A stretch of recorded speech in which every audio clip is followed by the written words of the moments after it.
Fala galera, mais uma quarta-feira, mais um videocast novo aqui no canal Papo com Leão. Então já deixa seu like aí e é claro, se ainda não está inscrito, se inscreve logo aí e ativa o sininho, porque toda quarta-feira tem vídeo novo aqui no meu canal. E o vídeo de hoje é uma continuidade da semana passada. Semana passada, para quem assistiu, viu que eu falei que o que causa lesão não é o excesso de sobrecarga. O que causa lesão é o erro de execução. Erro de execução é o que lesiona. É isso mesmo que você ouviu. Sobrecarga, alta intensidade não lesiona se você não errar a execução. E é claro, se esse erro de execução vier associado a uma sobrecarga excessiva, aí de fato você tem o mecanismo perfeito para lesionar. Então fica comigo aqui nesse vídeo, porque eu vou te mostrar hoje alguns exercícios de membros superiores e como você deve executá-los para evitar lesões, para diminuir o risco de causar lesões fazendo exercícios da maneira incorreta.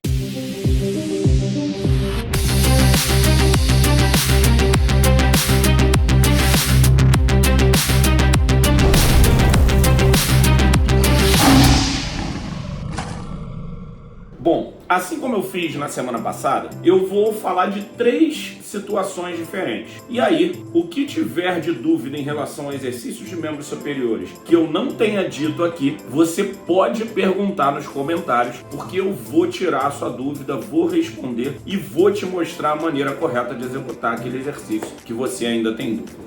Então vamos lá, o primeiro exercício que eu vou falar de hoje é do supino. A gente ouve muito falar sobre o supino. Primeiro, descer até 90 graus ou passar de 90 graus? Essa é a primeira dúvida que surge em relação ao supino e eu tô aqui para dizer para você que os estudos têm mostrado que a ativação elétrica do músculo, nos estudos de eletromiografia, do músculo peitoral, que é o principal objetivo quando você treina supino, apesar de ter participação do deltoide anterior e do tríceps, mas o principal objetivo é o peitoral. Então o que os estudos têm mostrado é que para esse músculo a ativação elétrica não tem diferença estatística significativa quando eu estou a 90 e quando eu passo de 90 graus, né? Porque muito provavelmente por ser uma diferença de amplitude muito pequena. Então, apesar de quanto maior a amplitude, maior o tempo de tensão e teoricamente maior a ativação do músculo, nesse caso, por ser uma diferença pequena, não tem se mostrado diferente aí estatisticamente. E o que eu posso dizer para você? Olha, se quando eu faço supino e eu passo de 90, eu desloco a cabeça do húmero para frente, diminuo o contato dela com a cavidade glenoide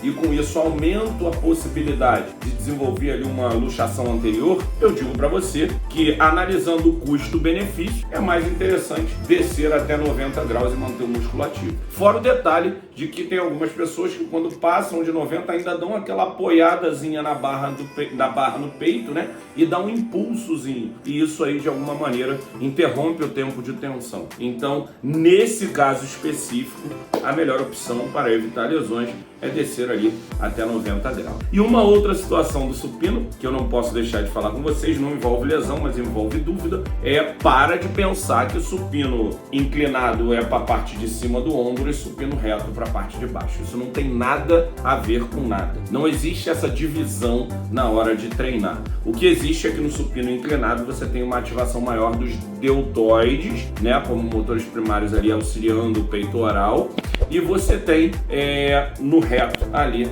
uma ativação um pouco menor desses deltoides. Então, se você quer fazer um exercício que ao mesmo tempo treine peitoral e deltoide, talvez o inclinado seja mais interessante para quem tem pouco tempo de treino, por exemplo. Tá legal? Vamos que vamos para o próximo exercício. Nesse segundo momento, eu vou falar para você sobre a abdução do ombro. Seja ela fazendo lá a abdução do ombro ou elevação lateral, como chamam com halter, ou seja ela fazendo o desenvolvimento. Em ambas situações eu faço abdução de ombro. Mas é sabido que na abdução de ombro eu tenho um risco de gerar impacto na minha articulação do ombro, principalmente dependendo do tipo de acrômio que eu tenho. Então eu posso gerar impacto ali nos tecidos moles que estão entre o acrômio e o húmero e posso gerar, por exemplo, ali por síndrome do impacto, uma bursite na bursa subacromial, por exemplo. Leão, e qual é a dica para fazer esse exercício e tentar minimizar esse risco de lesão? A dica é a seguinte, como eu vou te mostrar nos vídeos agora, você vai tirar aqui do plano frontal e tentar trazer para um plano diagonal entre o plano frontal e o plano sagital, beleza? Então você vai tirar esse exercício da posição que você faz com o braço aqui bem lateral ao corpo e trazer esse exercício para um plano diagonal, seja na abdução ou no desenvolvimento. Isso, de alguma maneira, já vai minimizar a chance de você desenvolver síndrome do impacto. Veja agora a execução que eu vou mostrar para vocês desses dois exercícios e perceba que eu faço em ambos essa ação de jogar aqui num plano diagonal, num plano entre o plano frontal e o plano sagital.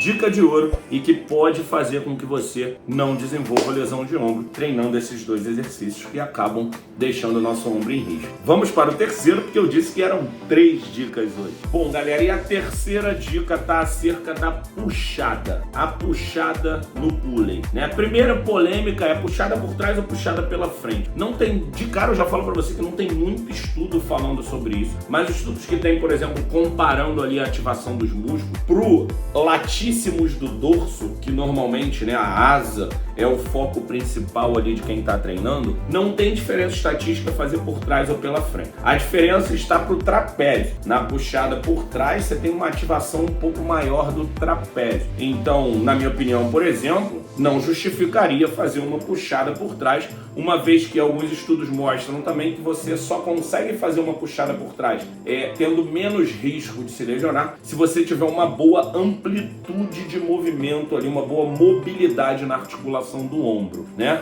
Então, a gente também no dia a dia não sabe quem é o aluno que tem ou não tem essa mobilidade. Ah, Leão, eu posso testar a mobilidade do meu aluno? Pode, mas a gente vai perceber ali que na puxada por trás e pela frente não há diferença tão grande pro latíssimos, então a gente começa a perceber que vale mais a pena fazer a puxada pela frente. Bom, maravilha. Dito isso, a gente parte para a execução. Bom, e quanto à execução, o que eu falo para você é o seguinte. Primeiro ponto importante, você precisa ajustar a sua pegada. Uma pegada muito aberta diminui a amplitude. Uma pegada na medida certa faz com que você consiga levar o braço até o final do movimento. Você vai poder ver isso nesse vídeo que eu vou mostrar para você agora da execução. Como não fazer e como fazer.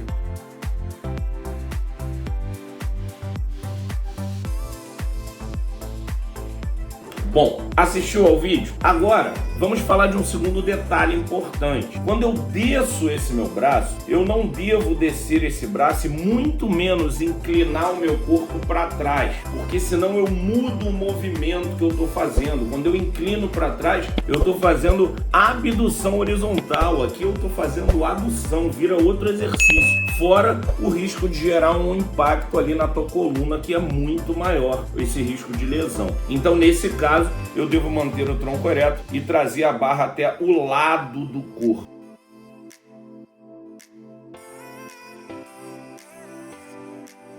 Beleza? E por último, e não menos importante, a última dica, aquela que pode te causar dores no ombro e também dores no punho. O limite é, encostei o meu antebraço aqui no corpo, a barra parou aqui na altura do meu peito. Muita gente acaba fazendo esse movimento final de rotação do punho, que não deve ser feito, porque ele também ocasiona e acarreta o risco dessas duas lesões que eu falei. Então, não cometa esse erro e você pode ver isso também nos próximos vídeos que você vai assistir agora.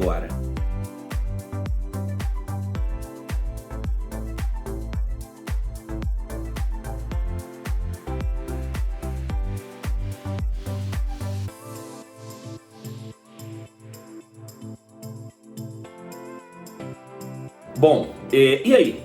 Curtiu as dicas? Eu sei que eu falei de 3 possibilidades aí de membros superiores e a gente tem infinitamente os outros exercícios de membros superiores. Mas eu também disse para você lá no começo do vídeo que se você quisesse me perguntar e tirar qualquer dúvida comigo, você poderia fazer isso aqui nos comentários. Então, se ficou faltando algum exercício ou se você quer saber de algum outro exercício de membro superior, coloca aí nos comentários que o Leão responde e te conta a maneira correta de executar e não deixa você correr risco de se lesionar ou de lesionar o seu aluno. É claro que se você gostou desse vídeo, eu vou pedir para você deixar o seu like e compartilhar com todo mundo que precisa saber do que o Leão está trazendo para vocês no dia de hoje. Feito isso, se ainda não está inscrito, se inscreve aí, ativa o sininho, porque toda quarta é dia de videocast novo aqui no canal Papo com Leão. Valeu, galera, obrigado, leões e leoas, e quarta que vem tem mais. Valeu!